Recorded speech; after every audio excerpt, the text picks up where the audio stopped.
I'm interghost, and today I will be reviewing Dizzy the Ultimate Cartoon Adventure on the ZX Spectrum by the Oliver twins in 1987. So here's the original cover by Codemasters. This was re-released by Eidos, Surma Software, and also on cover magazines such as Crash and Your Sinclair. The original game was brought out for $1.99. So this is a series of 7 games, not including the spin-offs such as Fast Food and Quick Snacks. This is the second game in the series, Treasure Island Dizzy. This was followed by Fantasy World Dizzy, and then Magic Land Dizzy. This was followed by a game called Spellbound Dizzy, where they changed the general look of the game, which I didn't think was as good as the old ones. Fortunately, they changed the look of the game back when they brought out Prince of the Oak. But for the last game in the series, Crystal Kingdom Dizzy, they went back to the strange looking graphics. It started as a hobby, and yes, it turned into obsession, turned into a career, I guess. The Oliver twins were also working on a secret project.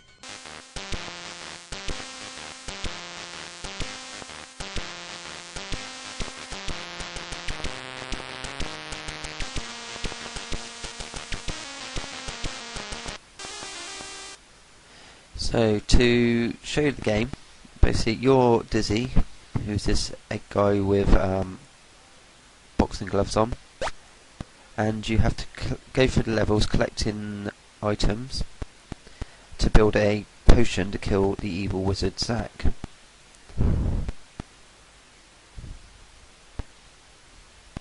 So here I have the magic torch which you use to light the cauldron. We did a whole series of games here. First few. This is Killer P And KV. KV. There were many times where you just worked straight through the night and you had school in the morning, and we just sort of like break up, like you're going to do all the arrows shooting and boulders dropping, and you're going to do this, and you'd go to sleep and you'd wake up and it's like, oh cool, there's a new feature in the game. We just keep working and working and working. It was starting to get suspicious when you had birds tweeting at the window and it was getting brighter outside. You can hear the milk float. So this is Panda Sprite, which is the program the Oliver twins used to create this Dizzy character. It was the program at the time which they could use to fully rotate a sprite 360 degrees. Thus this is why they had to have a round shaped character. Originally they were going to make Dizzy just a round face with arms and feet, but somebody suggested to them that he looked like an egg, and it stuck. So basically what I'm doing now, I've just used that grease gun to move the cart. Then you collect items such as the bird seed here to kill the birds, and there's garlic to kill the bats, and a raincoat to stop raindrops. So the 4 items you need to create the potion kill Zack the wizard at the end are leprechaun's wig, a cloud silver lining, a vampire duck's feather, and troll brew. So I'll just get this raincoat. Twins. The Oliver twins came in and we sat down and they showed us a demo of one of the games they'd done previously. They're going, yeah, a game like that, yeah, we'll give you £10,000 for it. we were just staggered. If they've said that their jaws hit the floor and they were very excited, they must have concealed that quite well. We couldn't get home fast enough, and we just didn't sleep. Within about a month we wrote Super Robin Hood, which went straight to #1. By Christmas we'd sold 100,000 units and made £10,000, and in fact it carried on selling, so we actually made a little bit more. Just couldn't believe it. But of course the minute it started selling we just couldn't stop, so we just started rattling out more games for Codemasters. It was one of the most successful collaborations in computer game history. We worked out that 50% of all Codemaster games were actually written by us. So I've got the raincoat now, which I use to get past the rain cloud to the left here. I'm obviously not going to go through the whole game because the actual game to complete takes a couple of hours. So I'll just show you the beginning. Like I said, there are 7 official games in the series, from Dizzy right through to Crystal Kingdom Dizzy. There were a lot of spin-off games which featured the Dizzy character such as fast food and quick snacks. But also there was a lot of unofficial games released, but these came from countries such as Russia, which I will do a review of in the future, as some of them are quite good games.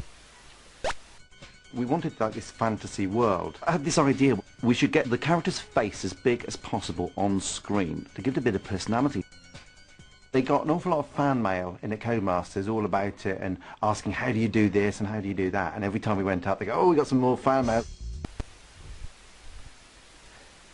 So what I've got now is the crowbar, which you need to get through the trapdoor.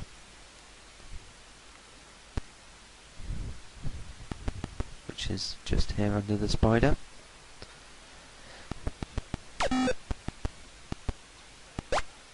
You can only carry one item at a time,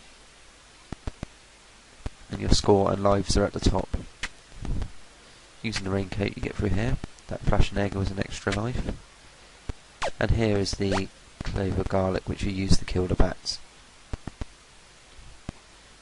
So what I'll do is I'll just play a bit more of the game here, and at the end of the review I'll just show you the ending. So this was a cheat which was around at the time, not many people know about this. When you push P to pause the game, you type the letters NOOTRAC4571. Then by using the keys Z and X, you can scroll through the different screens. Also by pushing the enter key, you can increase your lives. Then by unpausing the game, you can start on the screen which you've flicked to. So here is the ending of Dizzy.